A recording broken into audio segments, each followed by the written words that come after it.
Okay, now we're on Chapter 8, Lesson 4, Fraction and Whole Number Division. This lesson is going to look very similar to Chapter 8, Lesson 2, where we're going to be working with reciprocals.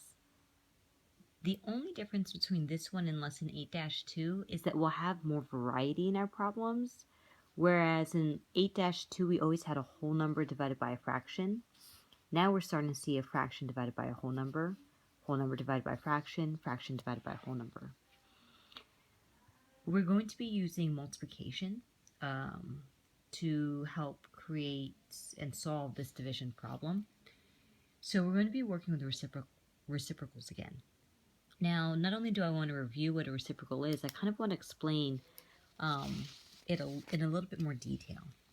So let's take the number 3/4 and let's play with this for a sec. We already know that the reciprocal is when we rewrite the fraction with the numerator going down as the denominator now, and the denominator now being the numerator. It's when we just flip it. Now let's see why that kind of works and what a reciprocal is. Let's say we're to multiply this. 3 times 4 is 12, and 4 times 3 is 12. Therefore, that reduces down to 1 whole. What a reciprocal does in essence is that if you were to multiply it, it will equal 1. Let's try that with another number now. Let's try 7/8, or let's try 8/7. That way it's more than 1. This number is 3/4 less than 1, 8/7 is more than 1. To find its reciprocal, we're going to take the numerator, put it down into the denominator. We're going to take the denominator and make it its new numerator. Now if we were to multiply 8/7 and 7/8, 8 times 7 is 56, and 7 times 8 is 56. 56 over 56 reduces down to 1. So reciprocal is when we flip the numbers, the fractions, and then it allows, when you multiply the number by its reciprocal, the answer will always be 1. That being said, we're going to use that idea to help us with these division statements. Now, for number 1, we're going to change division into multiplication. But in order to do that, we're going to find the reciprocal of the second number. Keep in mind, we're not ever going to change the first one. We're always going to only flip the second one. And to flip it, the numerator will become the denominator, and the denominator will become the numerator. So this doesn't have a lot of space, so I'm going to rewrite this again. Number 1 over here. 3 divided by 1/2. Now we're going to change the division sign to multiplication, and we're going to flip the 1 and the 2. So this is 3 times, instead of 1 over 2, 2 over 1. Now how do we do that? Keep in mind that 3 is the same as 3 over 1, or 3 wholes. 3 times 2 is 6. 1 times 1 is 1. 6 over 1 is the same as 6 whole. I'm going to do that one more time over here, a little bit slower.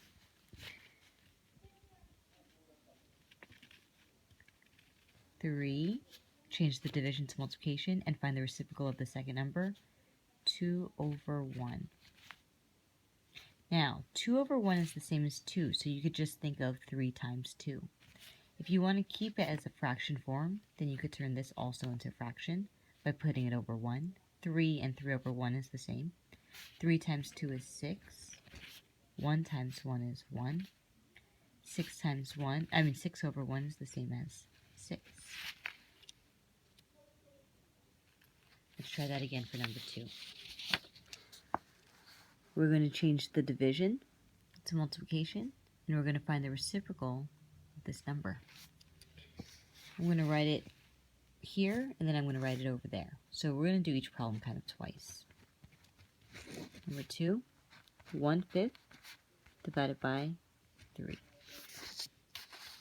Keep in mind, we're going to change division to multiplication, and 3. Now what is 3? 3, if I want to flip the top and bottom and there's no bottom, I have to remember that 3 is the same as 3 over 1, and now I can flip them. So instead of it being 3 over 1, I would put it 1 over 3. The first number we never change. Even though it's a fraction, we're not going to flip it to its reciprocal because we're only doing that for the second number. So 1/5 stays the same. Keep in mind the 1/5 stayed the same. The division changed to multiplication. And this 3, we added this 1 here so that we could flip the top and the bottom. Now when you multiply, 1 times 1 is 1. 5 times 3 is 15. And so our answer is 1 over 15, 1/15. Let's do number 2, the same exact problem one more time. We're going to keep the first number as is. 1/5 stays the same. The division is going to change to multiplication, and keep in mind, 3 is the same as 3 over 1. Now we can flip a numerator and denominator. When we flip 3 over 1, it becomes 1 over 3. 1 times 1 is 1.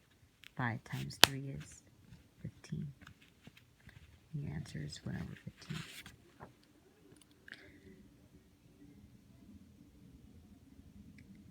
Let's look and see what we did in the first 2 problems. Regardless if it's a whole number divided by a fraction or a fraction divided by a whole number, what we're doing is the first number stays the same.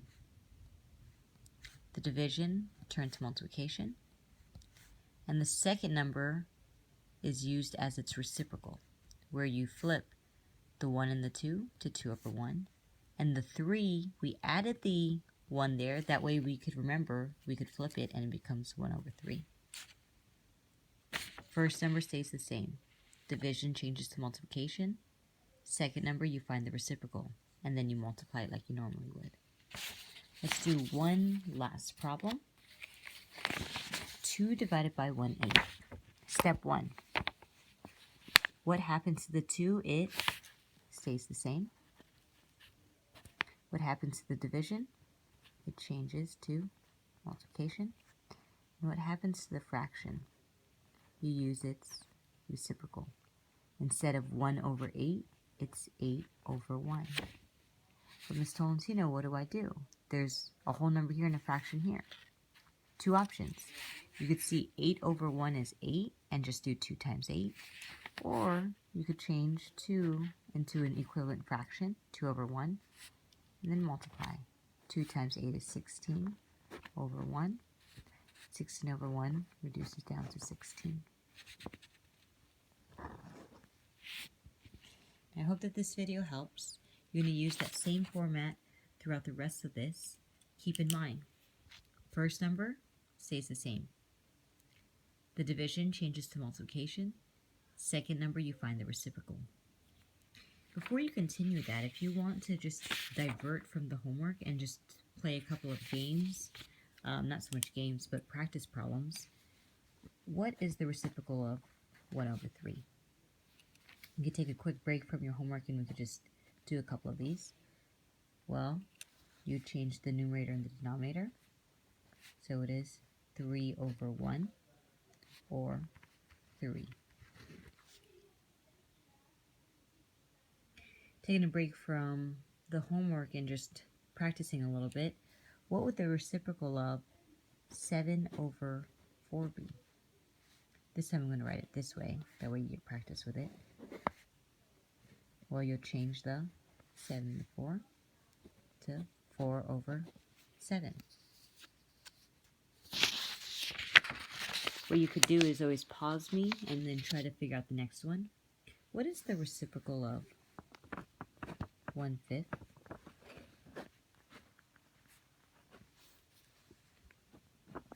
One-fifth is the same as 5 over 1, and it's also the same as 5.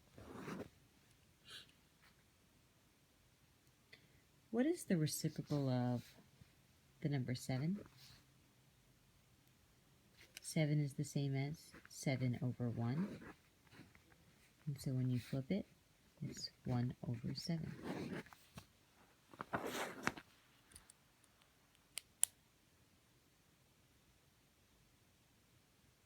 Okay, I hope that this helped. If you have any questions, feel free to ask me.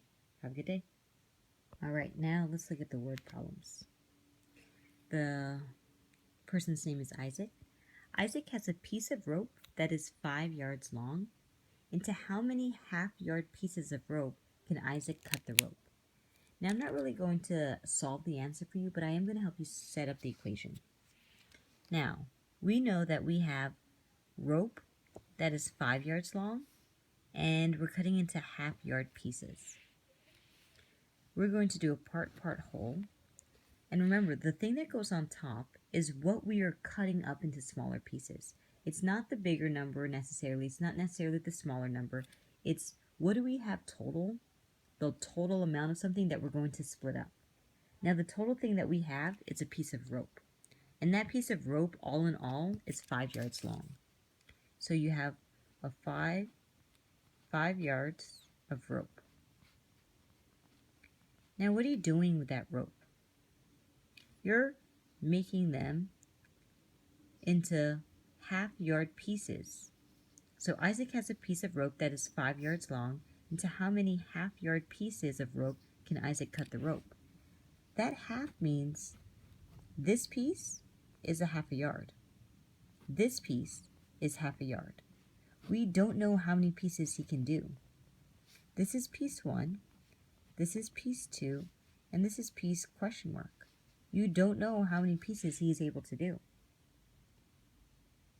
Now, when we're writing our division statement out, our dividend is our total. Our dividend is our total, and our total is always on the top. Therefore, our division statement is 5 divided by a half. And now I'll let you try to solve that. For number 14, we're going to get to drawing the picture, but I'm not going to give you the division statement. So if you want, you can pause this video for a moment as you solve number 13. But I'm going to move on to number 14. Number 14. 2 friends share half of a pineapple equally. What fraction of a whole pineapple does each friend get? So we have 2 friends. I'm going to put the number 2 there.